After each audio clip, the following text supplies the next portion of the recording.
किसी नगर में एक धनी व्यापारी रहता था। दूर दूर तक उसका व्यापार फैला हुआ था। नगर के सभी लोग उस व्यापारी का सम्मान करते थे। इतना सब कुछ संपन्न होने के बाद भी वह व्यापारी बहुत दुखी था, क्योंकि उसका कोई पुत्र नहीं था, जिस कारण अपने मृत्यु के पश्चात व्यापार के उत्तराधिकारी की चिंता उसे हमेशा सताती रहती थी। पुत्र प्राप्ति की इच्छा से व्यापारी प्रत्येक सोमवार भगवान शिव की व्रत पूजा किया करता था और शाम के समय शिव मंदिर में जाकर शिवजी के सामने घी का दीपक जलाया करता था।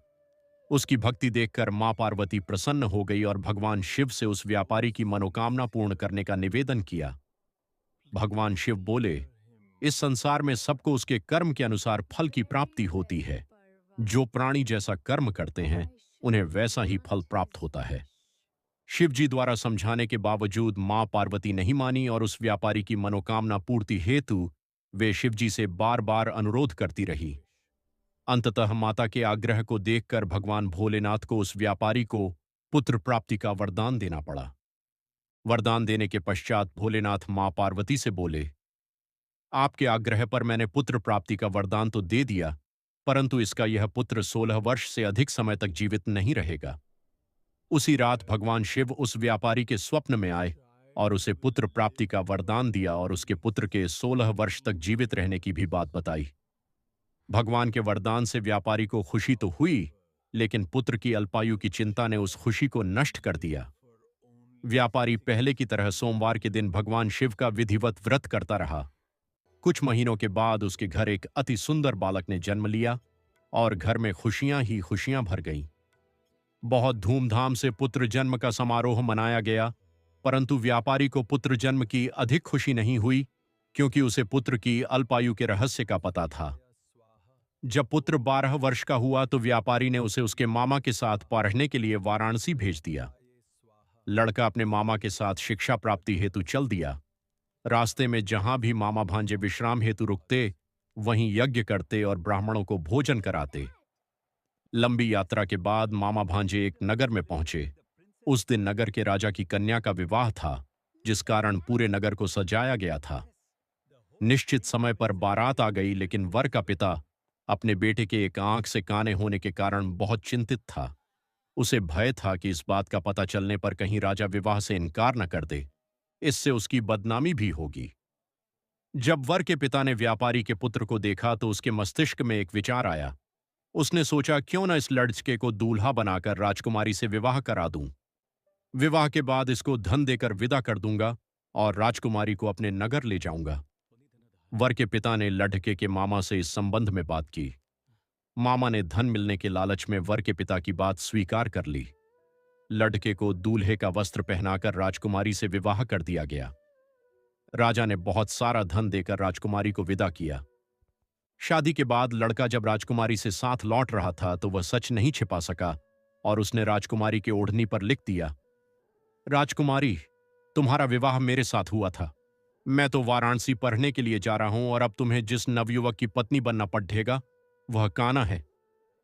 जब राजकुमारी ने अपनी ओढ़नी पर लिखा हुआ पढ़ा तो उसने काने लड़ी डेचके के साथ जाने से इनकार कर दिया। राजा को जब ये सब बातें पता लगीं तो उसने राजकुमारी को महल में ही रख लिया। उधर लड़का अपने मामा के साथ वाराणसी पहुंच गया और गुरुकुल में पढ़ना शुरू कर दिया।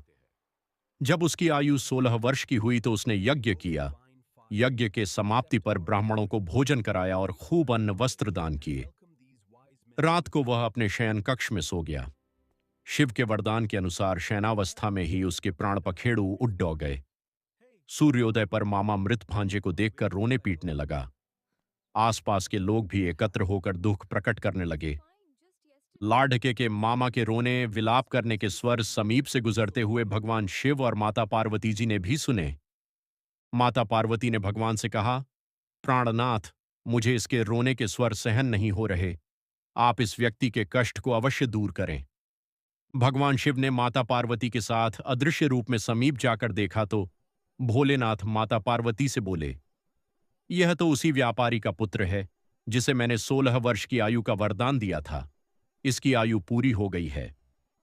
मां पार्वती ने फिर भगवान शिव से निवेदन कर उस बालक को जीवन देने का आग्रह किया। माता पार्वती के आग्रह पर भगवान शिव ने उस लड़के को जीवित होने का वरदान दिया और कुछ ही पल में वह जीवित होकर उठ बैठा। शिक्षा समाप्त करके लड़का मामा के साथ अपने नगर की ओर चल दिया। दोनों चलते हुए उसी नगर में पहुंचे जहां उसका विवाह हुआ था। उस नगर में भी यज्ञ का आयोजन किया। समीप से गुजरते हुए नगर के राजा ने यज्ञ का आयोजन देखा और उसने तुरंत ही लड्डियच के और उसके मामा को पहचान लिया। यज्ञ के समाप्त होने पर राजा मामा और लड्डियचके को महल में ले गया और कुछ दिन उन्हें महल में रखकर बहुत सा धन वस्त्र आदि देकर राजकुमारी के साथ विदा कर दिया। इधर भूखे प्यासे रहकर व्यापारी और उसकी पत्नी बेटे की प्रतीक्षा कर रहे थे। उन्होंने प्रतिज्ञा कर रखी थी कि यदि उन्हें अपने बेटे की मृत्यु का समाचार मिला तो दोनों अपने प्राण त्याग देंगे। परंतु जैसे ही उसने बेटे के जीवित वापस लौटने का समाचार सुना, अपने बेटे के विवाह का समाचार सुनकर पुत्रवधू राजकुमारी को देखकर उसकी खुशी का ठिकाना न रहा। उसी रात भगवान शिव ने व्यापारी के स्वप्न में आकर कहा, हे श्रेष्ठी, मैंने तेरे सोमवार के व्रत करने और व्रत कथा सुनने से प्रसन्न होकर तेरे पुत्र को लंबी आयु प्रदान की है। पुत्र की लंबी आयु जानकर व्यापारी बहुत प्रसन्न हुआ। शिव भक्त होने तथा सोमवार का व्रत करने से व्यापारी की सभी मनोकामनाएं पूर्ण हुईं। इसी प्रकार जो भक्त सोमवार का विधिवत व्रत करते हैं और व्रत कथा सुनते हैं, उनकी सभी इच्छाएं पूरी होती हैं।